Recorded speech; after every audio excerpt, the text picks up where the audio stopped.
In the 1920s, bomber squadrons were based at makeshift runways near the rebel Kurdish areas. We used to start flying at 7 o'clock in the morning, and quite often one would get a signal stating that a certain Kurdish village had to be bombed.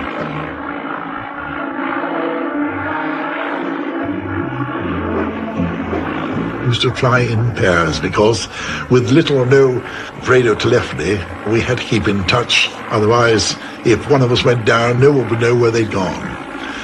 And we'd fly up to the village, and we would then fly over in turn and drop our bombs, and go down as low as we can to see that our bombs had actually hit the target.